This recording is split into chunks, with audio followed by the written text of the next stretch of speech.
자, 질문사항이나 뭐가 있으면은, 채팅창에다가 치면은 됩니다. 그렇게 보면 될 것 같고. 자, 오늘 우리가 공부해야 되는 명예훼손에 관련된 가 이제 이번 주 진도가 오는데, 명예훼손죄와 관련된 것들 중에서, 이제 명예훼손죄에서 보호하는 보호법이 이게 무엇이냐 하는 문제가, 가장 크게 문제될 거예요. 제일 먼저 문제되는 게 명예훼손죄 보호법인 문제고, 명예훼손죄 보호법인 문제가 정리가 되고 나면 이제 구속요건 체계도와 관련된 내용들을 보도록 하겠습니다. 자, 우리가 이제 형법상에 이 명예를 보호한다 했을 때, 이 명예가 무엇이냐 관련돼 가지고 명예라고 하는 거는 외부적 명예,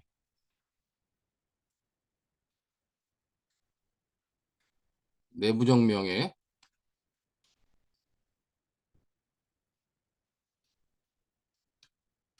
명예 감정이다 하는 세 가지 종류로 구별할 수 있어요.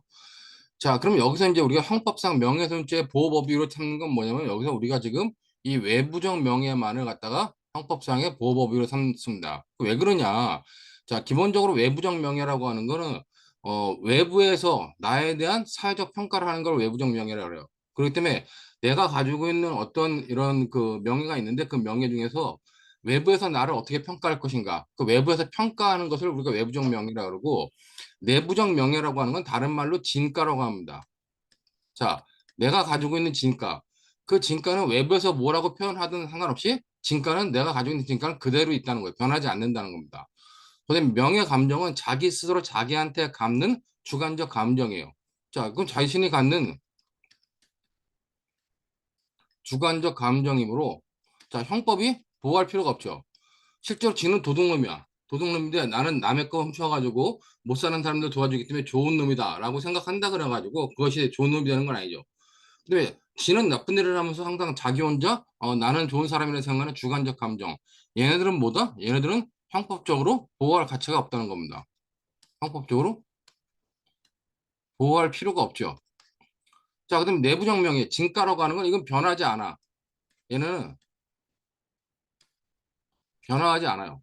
그렇기 때문에 역시 변화하지 않으니까 형법적으로 보호할 가치가 없다는 겁니다. 그렇기 때문에 형법에서 보호하는 이 명예라고 하는 것은 어떤 사람에 대한 외부적인 평가 그 자체만을 갖다가 보호 대상으로 삼는다. 그렇게 여러분들이 이해하면 될 것 같습니다. 그렇기 때문에 명예훼손죄든 모욕죄든 기본적으로 뭘 보호한다? 이 명예를 보호하는데 그 명예는 외부적 명예를 보호한다. 그렇게 여러분들이 봐두면 될 것 같고 우리 형법상 명예훼손죄를 보면 307조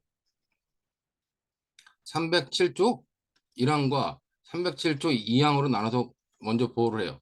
자, 307조 1항과 2항의 차이는 뭐냐면, 자, 공연성을 가지고 공연이, 사실을 적시하는 경우 1항, 아니면 허위 사실을 적시해가지고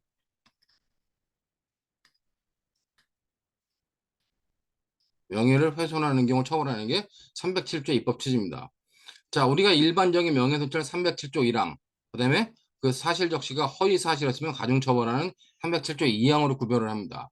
자, 그 다음에 이제 308조에서는 과연 죽은 사람도 외부적 명예라는 것이 있을 수 있겠느냐 하는 논란이 있었는데 우리 입법자들은 70년 전에 명예훼손죄와 관련돼 가지고 죽은 사람도 외부적 명예를 가질 수 있다.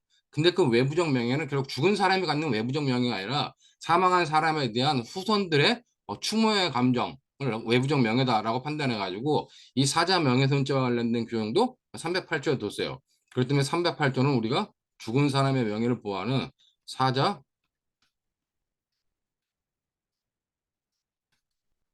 명예훼손죄를 규정하고 있습니다. 자, 그 다음에 우리가 이제 309조에서는 역시 1항과 2항을 넣었는데, 자, 1항과 2항은 출판물 등에 의한 명예훼손죄인데, 출판물 등에 의한 명예훼손죄는 자, 기본적으로 비방의 목적을 필요로 합니다.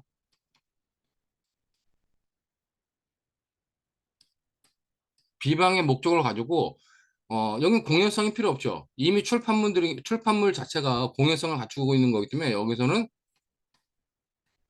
공연성이라는 요건은 필요 없고 출판물 등에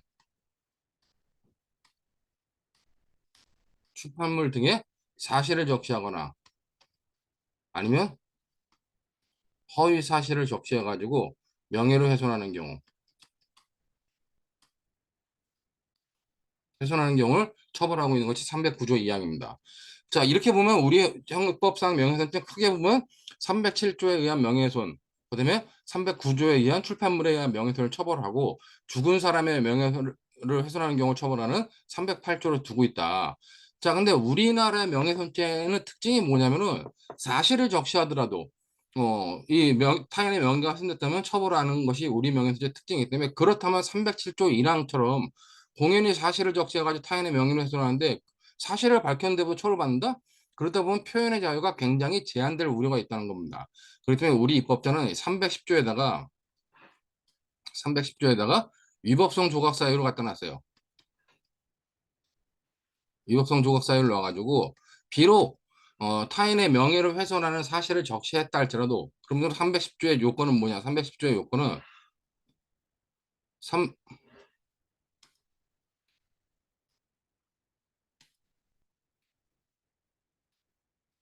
307조 1항에 해당하는 행위가 307조 2항은 안 되고 307조 1항에 해당하는 행위입니다. 307조 1항에 해당하는 행위가 이 진실성과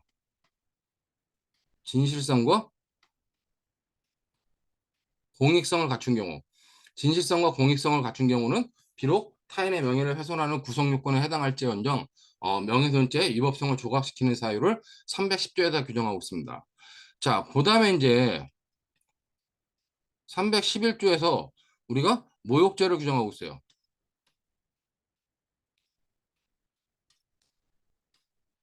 이 모욕죄는 명예훼손죄랑 다른 거라고 생각하면 안 되는 게 311조에서 규정하고 있는 모욕죄는 뭐냐? 똑같이 공연성을 가지고 여기는 사실을 적시하는 건데 여기는 추상적 사실을 갖다 적시하는 겁니다. 그러니까 뭐 여기 위해서 말하는 307조에서 말하는 건 추상적 사실인데 부적 사실인데 311조에서 말하는 거는 추상적 사실이라든가 아니면 경멸의 감정을 표현해 가지고 명예를 훼손하는 경우 즉 추상적 사실이나 경멸의 감정을 통해서 명예훼손하는 거 이걸 우리가 모욕이라고 해가지고 처벌하고 있는 것이 311조라는 겁니다. 그렇기 때문에 여러분들이 이 우리 법 구성요건 체계를 보면은 명예훼손죄 구성요건 체계는 크게 보면은 명예를 보호하는데 자 얘네들 셋은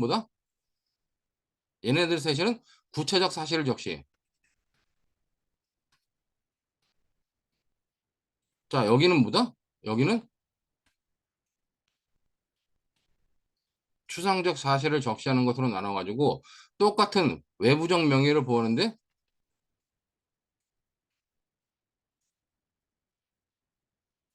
외부적 명예를 보호하는데 이런 두 가지의 방식으로 외부적 명예를 보호하는 입법 체계를 취하고 있다. 이렇게 여러분들이 받으면 될 것 같습니다. 자 여기서 그리고 또 중요한 것들은 이제 이 사자 명예훼손죄와 이 모욕죄는 뭐다? 모욕죄는 우리가 친고죄로 규정하고 있어요. 그렇기 때문에 이 사자 명예훼손죄는 친고죄이기 때문에 이 친고죄에서 고소권자는 누구겠어요? 사자 명예훼손죄 친고죄의 고소권자는 이미 죽은 사람이기 때문에 죽은 사람의 후손들이 명예훼손죄 관련된 고소인이 되겠죠. 자, 그렇게 이것들을 두 개는 친고죄로 규정하고 있고 나머지 범죄들은 뭐다? 나머지 범죄들은 전부 다 반의사 불벌죄로 규정하고 있다.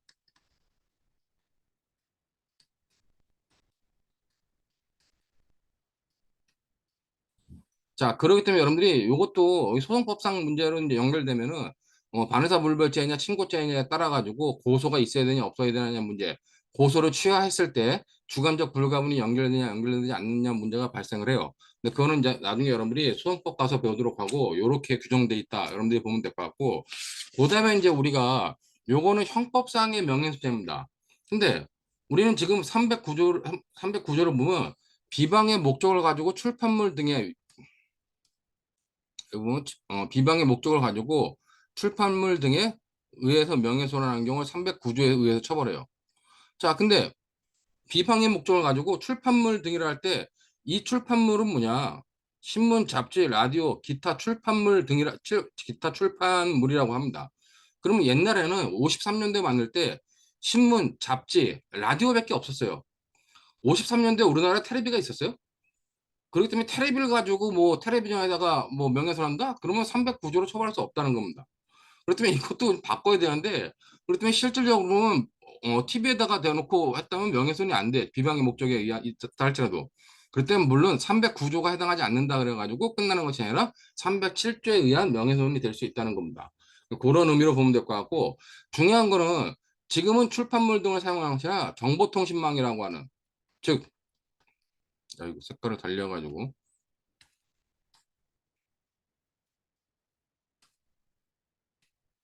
출판물 등이 아니라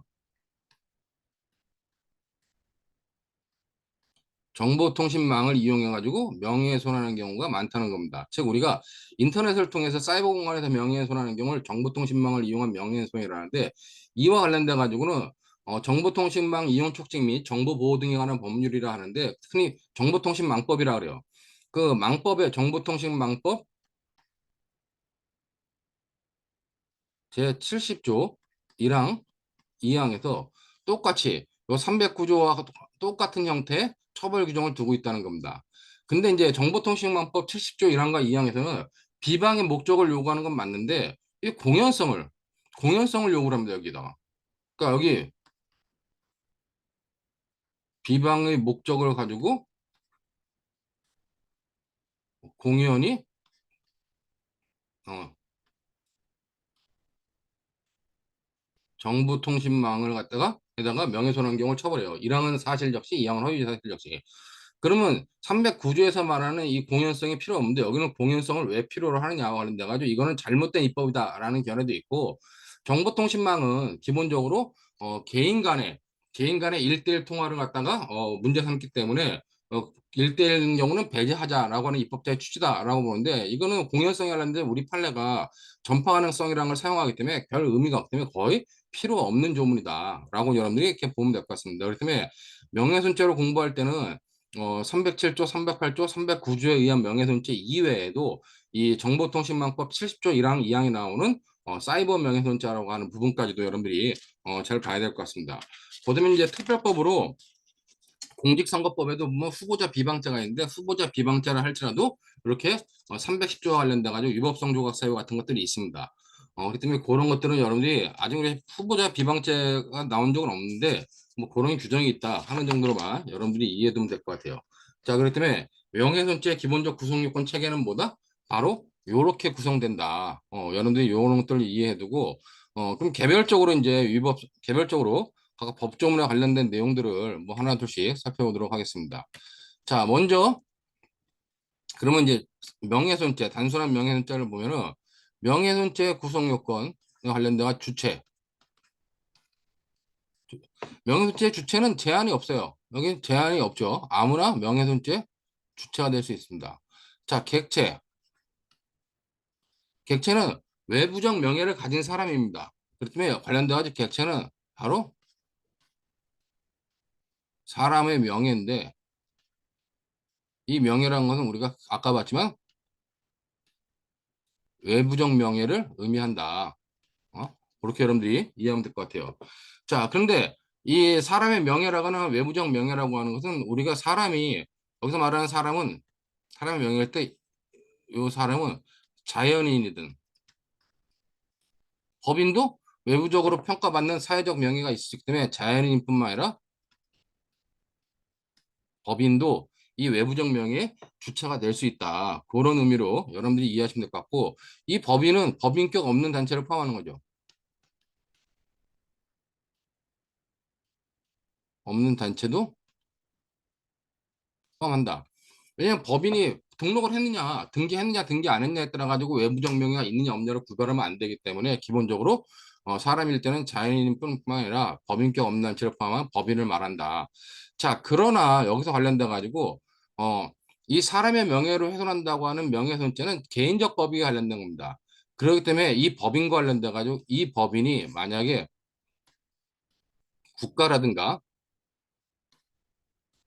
지자체인 경우 이때는 대상이 되지 않는다. 그런 의미로 여러분들이 이해하고 있으면 될 것 같아요.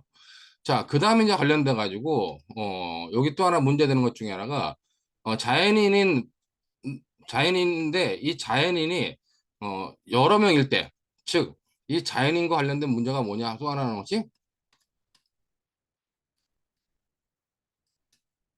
집합 명칭에 대한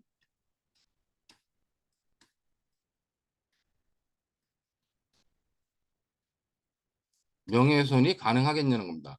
즉 집합 명칭이라고 하는 건 쉽게 말하면 서울 시민 전체는 다 뭐 빨갱이다. 아니면 무슨 법과대학 교수 몇 명은 빨갱이다. 이렇게 했을 때 과연 그 집합 전체를 지칭했을 때 그것이 집합에 소속되어 있는 모든 개개인에 대한 명예훼손이 될 수 있겠느냐 하는 것이 집합 명칭에 의한 명예훼손이라고 그래요. 그렇기 때문에 나중에 보면 강의 교환에 나오겠지만은 뭐 서울 시민은 다 빨갱이다 라거나 A 법과대학 요즘은 법전원이니까 A 법전원의 교수들 몇 명은 빨갱이다. 그랬을 때 그것이 과연 전체에 관련된 명예훼손, 그 개개인에 대한 명예훼손이 될 수 있겠냐 관련돼 가지고 집합 명칭에 대한 명예훼손도 예외적으로 가능한 경우가 있다. 예외적으로 인정된다. 그렇게 여러분들이 이해하고 있으면 될 것 같습니다. 그럼 여기서 예외적으로 인정되는 건 뭐냐? 서울 시민 전체는 빨갱이라면 서울 시민이 지금 1,000만 명이 안 되죠, 요새는. 1,000만 명 떨어졌다 그러던데.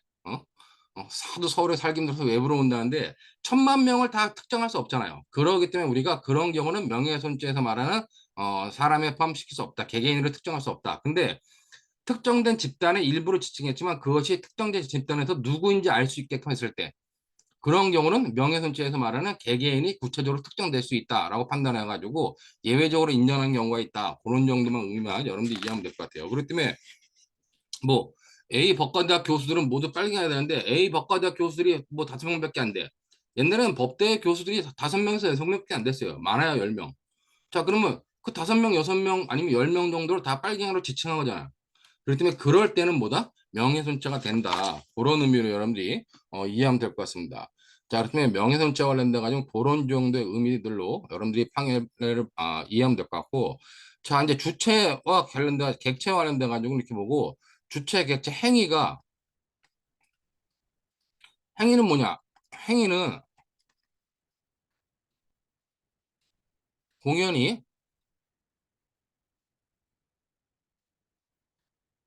사실 또는 허위 사실을 적시해서 명예를 훼손하는 거예요. 자, 여기서 중요한 거는 뭐냐면은 우리가 왜 공연성을 요구하느냐 그랬을 때 제가 우리 보호법이 지금 명예훼손죄 보호법이 외부적 명예라 그랬잖아요. 그렇기 때문에 외부에서 평가하는 것이기 때문에 그것을 공연성을 당연히 요구하는 것이 현재 우리의 입법 체계다. 그렇게 여러분들이 이해하면 될 것 같고 이 공연성의 의미, 특히 공연이라고 했을 때 이 공연성의 의미를 갖다가 우리가 정확히 이해되는데 공연성의 의미는 불특정 또는 다수인이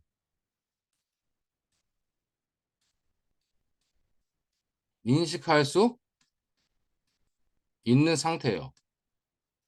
자, 불특정 또는 다수인이 인식할 수 있는 상태. 이걸 우리가 공연성이라고 하는 겁니다. 자, 타인의 명예를 훼손하는 말을 했어. 자, 근데 특정된 소수인만이 인식할 수 있는 상태에서 얘기했다? 그럼 공연성이 부정돼가지고 명예훼손죄가 성립하지 않는다는 겁니다. 그렇기 때문에 공연성의 개념 자체는 뭐다? 공연성의 개념은 특정된 소수인이 아닌 불특정된 사람이거나 아니면 그 다수인한테 인식할 수 있는 상태에 두면 우리가 그걸 공연성을 인정한다라고 보는데 이것 관련된 학설과 판례가 심하게 대립하는데 그러면서 인식할 수 있다는 의미가 뭐냐? 인식할 수 있다는 의미. 이와 관련돼 가지고 자, 다수의 학설은 뭐다? 이때 인식이라고 하는 것은 직접 인식할 수 있는 상태를 의미해요.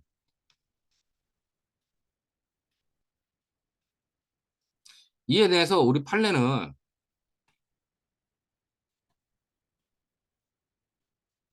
우리 판례는 전파 가능성이라고 하는 것을 전파 가능성이라고 하는 것들을 취해가지고 자 원래 다수설의 음은 직접 인식할 수 있는 상태이기 때문에 특정된 소수인한테 여기 뭐처럼 만약에 특정된 예를 들어 가지고 쓰면은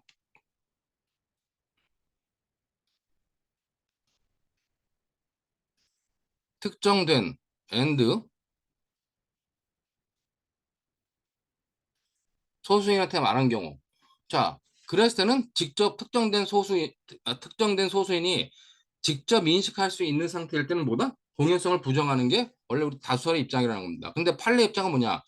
특정된 소수인한테 말했다 할지라도 이 사람들이 특정된 소수인이 전파할 가능성, 전파할 가능성이 있으면 그때는 공연성을 인정하겠다는 게 우리 판례 입장이라는 겁니다. 그렇기 때문에 이제 판례 입장에 의하면 내가 실제 판례는 뭐 우리 카카오톡 같은데 비밀 대화방 있죠. 둘만이 하는 비밀 채팅방 그런 데서 내가 다른 사람의 명예를 훼손할 수 있는 그런 어떤 발언을 했다 할지라도 그 말을 들은 사람들이 다른 사람한테 전파할 가능성만 있으면 바로 공연성을 인정하는 게 현재 우리 판례 입장이다. 그러나 다수약설은 판례를 엄청나게 비판하는 것 중에 하나가 뭐냐면 자 그렇게 전파 가능성을 가지고 명예훼손죄를 인정해버리면은 이거는 표현의 자유를 심각하게 제한하는 것이기 때문에 그 부분에 있어서는 허용할 수 없다라고 하는 것이 다수약설의 입장이지만 판례는 다수약설을 수용하지 않고 계속 아직까지도 전파 가능성을 갖다가 전파 가능성을 가지고 공연성을 판단하는 상황이다. 그렇게 여러분들이 이해하면 될 것 같고 자, 그러면 이 전파 가능성을 판단하는데 판례는 게 무작정 판단하냐? 그게 아니라 전파 가능성을 자꾸 판례는 제한하려고 그래요. 왜냐면 학설에 의해서도 비판받으니까 자기들도 뭐 제한한다라는 거죠. 그러니까 제한이기 때문에 제한 관련돼 가지고 구체적 상황에서 판단하고 구체적 상황을 판단하거나 또는 아니면 이 전파 가능성 관련돼 가지고 고의의 인식 대상으로 인식을 제한하는 방면에 있어서 제한하는 방식으로 인해 가지고 자꾸 전파 가능성을 제한적으로 축소 해석하려고 하지만은 아직까지 그냥 그거를 유지하고 있는 상태다. 그런 의미로 여러분들이 이해하면 될 것 같습니다. 그렇기 때문에 전파 가능성과 관련된 판례들이 많기 때문에 그런 것들을 여러분들이 보면 될 것 같고 자, 그다음에 이제 쓰다 보니까 여기까지 왔는데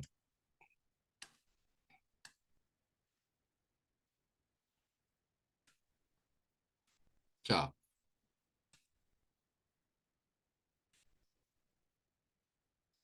사실을 적시하거나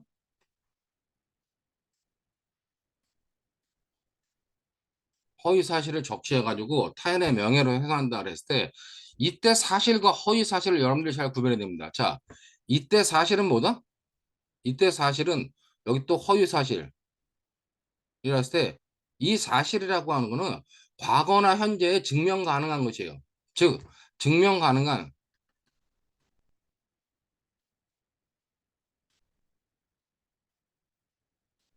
과거 또는 현재의 일을 갖다가 우리가 사실이라고 말하는 겁니다. 자, 그러면 과거나 현재 일이라도 증명 가능한 것을 사실이라 하므로 장래의 사실은 사실로 판단할 수 있겠어요? 여기서 당연히 장래 사실은 여기에 포함시킬 수 없다는 겁니다. 원칙적으로. 그렇기 때문에 증명 가능한 과거나 현재의 사실만을 갖다가 우리가 말하는 것이고 장래의 일은 여기 포함시키지 않는다. 근데 이것도 예외가 있어요. 예외가 있어. 장래 사실이라 할지라도 현재 사실에 연결된 장래 사실, 현재 사실에 연결된 장래 사실은 이때는 입증 가능한 사실이 된다. 그런 의미로 여러분들이 이해하시면 될 것 같고 자, 그 다음에 이제 관련돼 가지고 여기서 제일 중요한 거는 이 사실을 적시한 경우는 307조 1항으로 처벌받고 허위 사실을 적시한 경우는 우리 307조 2항으로 적용받아요. 자, 307조 2항에서 이제 가중 처벌받는데 여기서 사실이냐 허위 사실이냐 할 때 307조 2항은 허위 사실이 맞아요. 자, 307조 2항은 허위 사실, 진실에 반하는 허위 사실을 갖다가 우리가 적정 307조 2항입니다. 그러면 307조 1항에서 말하는 사실은 그러면 이게 허위 사실이면 307조 1항은 진실한 사실이에요? 그건 아니란 얘기입니다. 307조 1항에 해당할 수 있는 사실은 허위 사실만 307조 2항에 해당하고 307조 1항에 해당하는 사실은 진실한 사실일 수도 있고 허위의 사실일 수도 있다는 겁니다. 왜냐면은 행위자가 나 자기는 진실한 사실이라 믿고 허위의 사실을 갖다가 적시해가지고 타인의 명예를 훼손했어요. 자, 그러면 행위자가 인식한 건 뭐다? 진실한 사실 307조 1항을 인식했는데 실제로는 307조 2항의 경우 그거는 우리가 15조 1항에 의해서 무거운 죄가 되는 것을 특별히 인식하지 못한 거기 때문에 무거운 죄인 307조 2항 허위사실 적시로 처벌할 수 없다는 겁니다. 그렇게 되면 우리가 307조 1항에 의해서 1항에 의한 307조 1항에 의한 사실 적시 명예훼손으로 처벌할 수밖에 없다는 거예요. 그러니까 여러분들이 이때 허위 사실은 당연히 허위 사실이겠지만은 이때 사실, 요때 사실은 진실한 사실일 수도 있고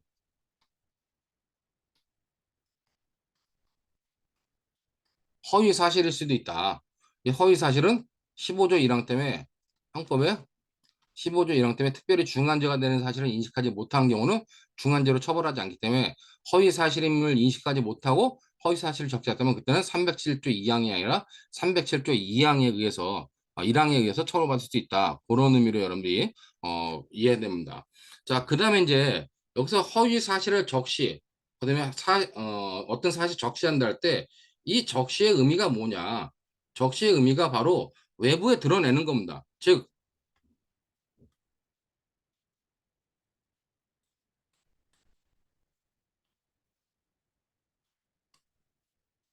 외부에 드러내는 것 아니면 다른 사람한테 전달하는 것 이런 것들을 적시를 한다는 의미로 여러분들이 이해하시면 될 것 같아요.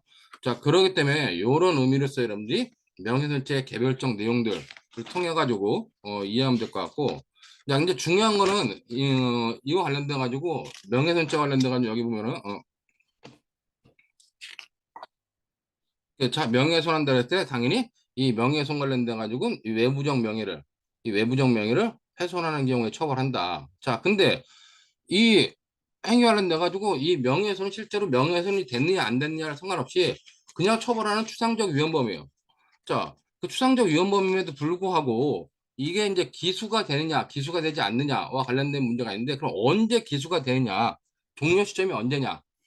명예훼손 관련돼 가지고 특히나 인터넷상에다가 그 정보통신망에다가 명예훼손을 하는 경우에 관련돼 가지고 종료 시점이 언제냐 그랬을 때 우리는 명예훼손 관련돼 가지고는 종료 시점을 어떻게 보냐면 종료 시점을 인터넷망에다가 게시할 때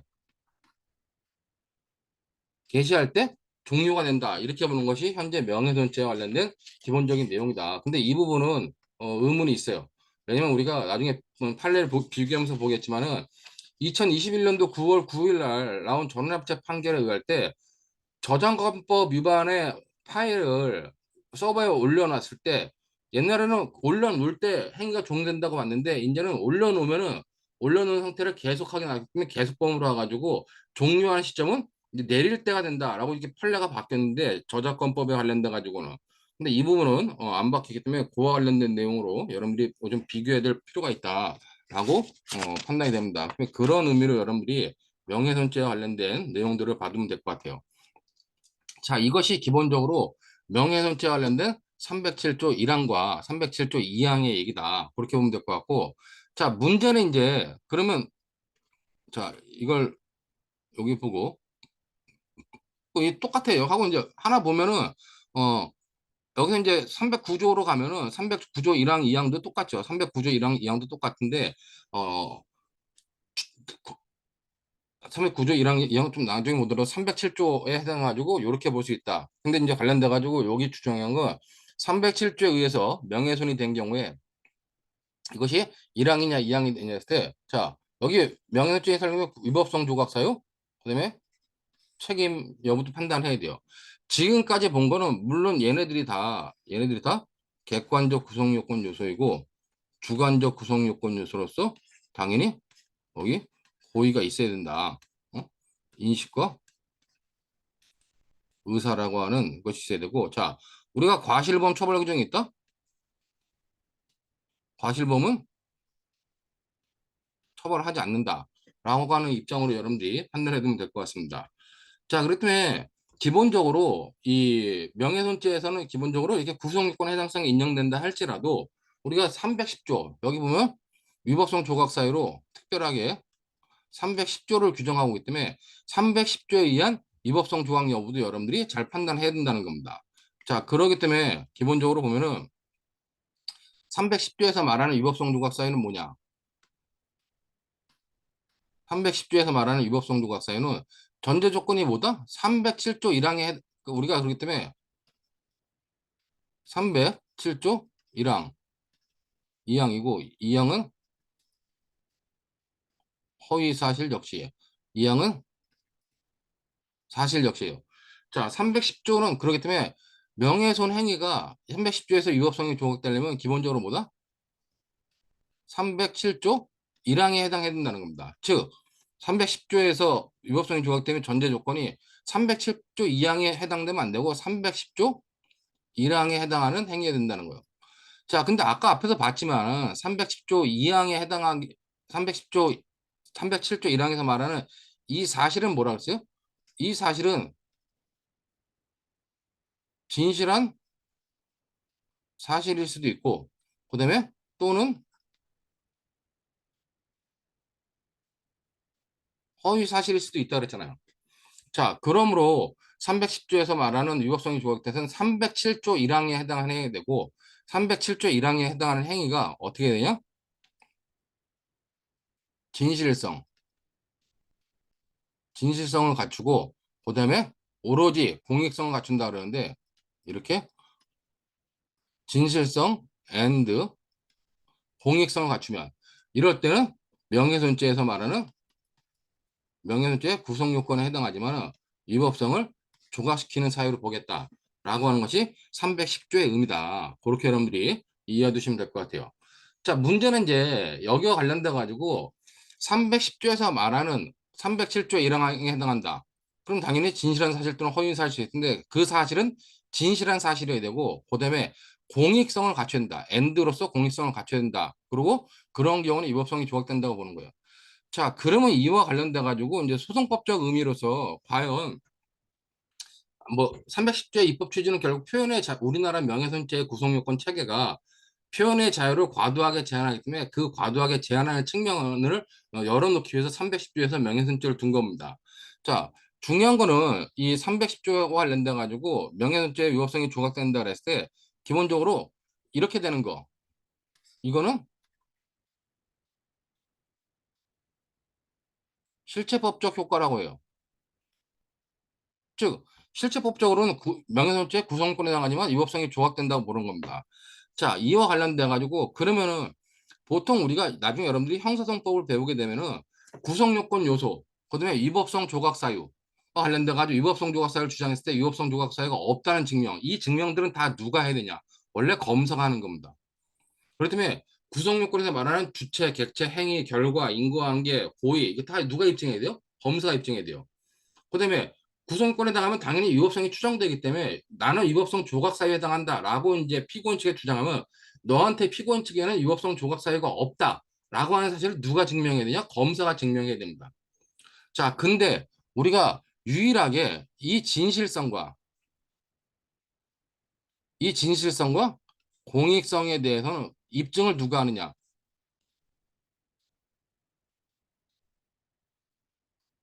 입증을 행위자가 입증하도록 해놨어요. 그렇기 때문에 관련돼 가지고 이건 뭐다? 소송법상 효과로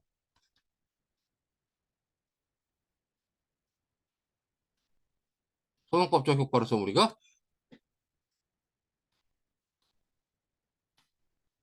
거증 책임 전환 규정이라고 하는 겁니다.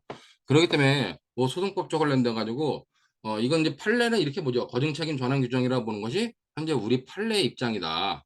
이렇게 여러분들이 판단해 두면 될 것 같아요.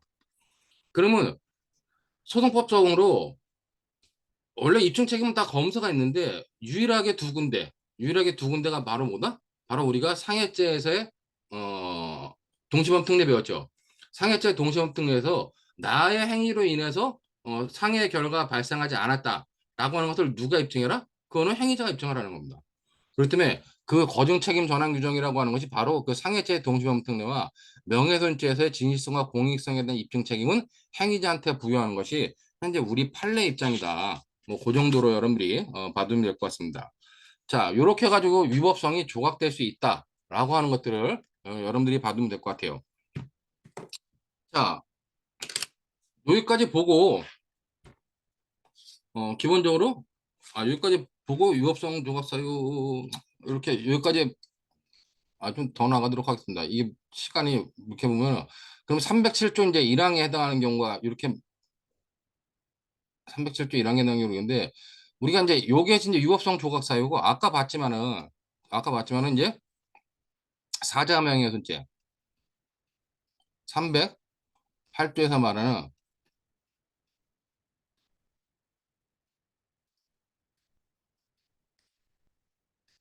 사자 명예훼손죄 특징은 뭐냐? 사자 명예훼손죄 특징은 여기서는 사실만을 적시하는 거예요. 아니 사실만 적시가 아니라 허위 사실, 허위 사실을 적시해서 사자의 명예를 훼손하는 경우. 자, 여기서 왜 허위 사실을 적시하는 경우만 얘기하느냐? 사실 적시는 없습니다, 여긴. 왜냐면 죽은 사람에 대해서는 역사적 평가가 있을 수 있기 때문에 역사적 평가로서 사실 적시를 했다 그래가지고 처벌하는 것은 이것은 문제가 있다 그래가지고 308조에서 말한 사자 명예에서는 행위의 태양으로서 이렇게 사실 적시는 빠지고 요거는 빠지고 허위 사실을 적시해서 사자의 명예를 훼손한 경우 요 경우를 처벌하고 친고죄로 규정하고 있다. 이렇게 여러분들이 받으면 될 것 같고 그다음에 이제 우리가 이제 309조에서 말하는 출판물 등에 의한 명예훼손죄. 출판물 등에 의한 명예훼손은 먼저 비방의 목적.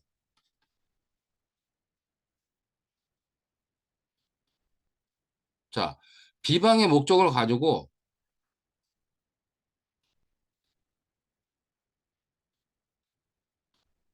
출판물 등이라는데 이건 아까도 말했지만 신문, 잡지, 라디오, 기타 출판물 등이라고 합니다. 그러니까 여기 관련돼 가지고 신문이 뭐고 잡지가 뭐고 라디오가 뭔지는 여러분들이 알아요. 그럼 출판물에 해당하냐 해당하지 않느냐는 단지 이렇게 예를 들어 가지고 나중에 여러분 보겠지만은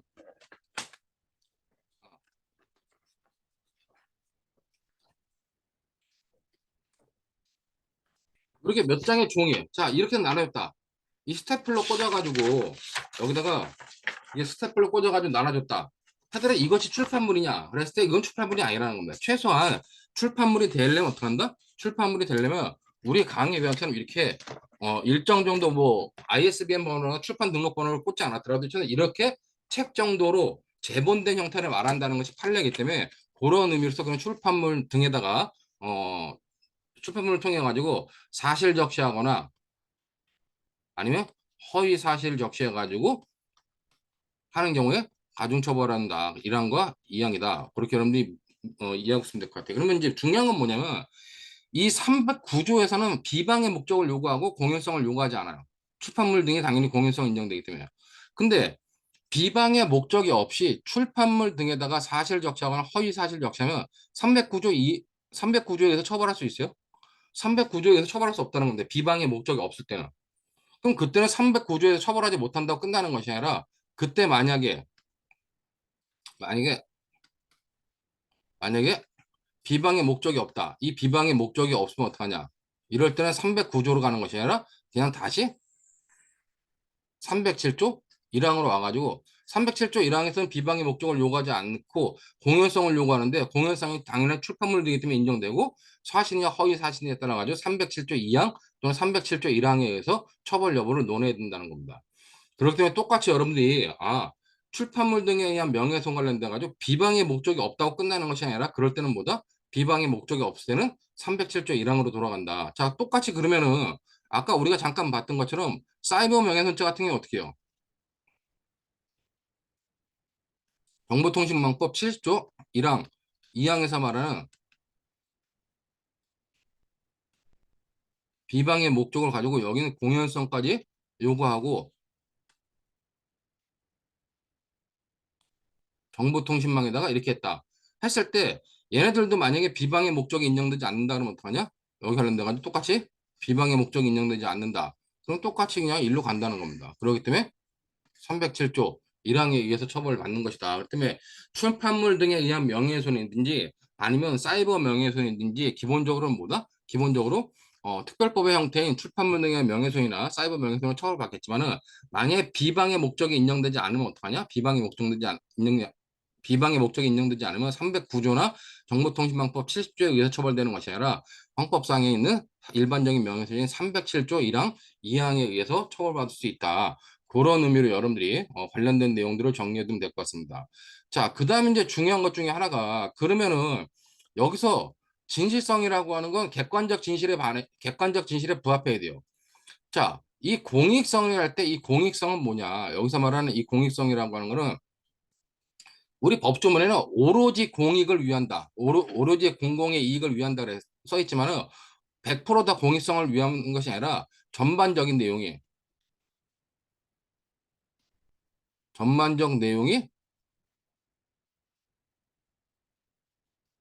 국가 아니면 뭐 단체, 사적인 단체의 공익을 위하는 경우는 다 된다는 겁니다. 그렇기 때문에 이 공익성은 꼭 국가라든가 지방자치단체 그런 것만 아니라 사적인 단체, 즉 사적 단체의 전체 이익을 위하는 것이면 다 공익을 위하는 것이다. 그런 의미로 여러분들이 볼 수 있다는 거죠. 그렇기 때문에 이 공익성은 100% 공익이느냐 그게 아니라 전반적인 내용이 약간 뭐 공익을 이해하지 않는 경우가 있더라도 전반적이고 여기 진실성도 100% 진실하느냐 전반적인 내용이 진실하면 된다는 겁니다. 근데 이 공익성은 뭐냐 어떤 단체 전체의 이익을 위하면 되는 것이지 그것이 뭐 어떤 사회적으로 큰 뜻의 공익성을 요하는 것은 아니다. 그렇게 여러분들이 봐보면 될 것 같아요. 자, 근데 중요한 거는 우리 판례가 여기서 말하는 공익성과 309조에서 말하는 비방의 목적, 이 둘의 관계에 대해서 언급하고 있습니다. 이 둘의 관계에서 뭐다? 이 둘의 관계는 반비례 관계예요.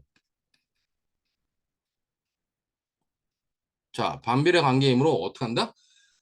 비방의 목적이 인정되면은, 만약에 비방의 목적이 인정되면 공익성은 인정되지 않아요. 근데 비방의 목적이 인정되지 않는다? 그러면 공익성이 인정된다고 보는 것이 현재 우리 판례 입장이다.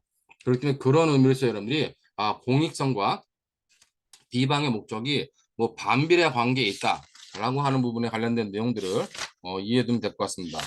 그다음에 이제 아까 마지막으로 이제 모욕죄 관련된 걸 봤는데 모욕죄라고 하는 것은 구체적 사실을 적시하는 것이 증명 가능한 구체적 사실을 표시하는 것이 아니라 추상적 사실을 갖다가 표시하거나 경멸의 감정을 표현하는 것이 쉽게 말하면 욕하는 겁니다. 증명 가능한 사실이 아니라 그냥 뭐 야, 18놈아, 뭐 도구 베이비야, 뭐 이렇게 해가지고 경멸의 감정을 표시하는 거, 뭐 그런 경우를 우리가 처벌하는 것이 바로 모욕죄에 해당하는 거다. 그런 의미로 여러분들이 관련된 내용들을 받으면 될 것 같습니다. 자, 여기까지 해가지고 보고 잠시 쉬었다 오도록 하겠습니다.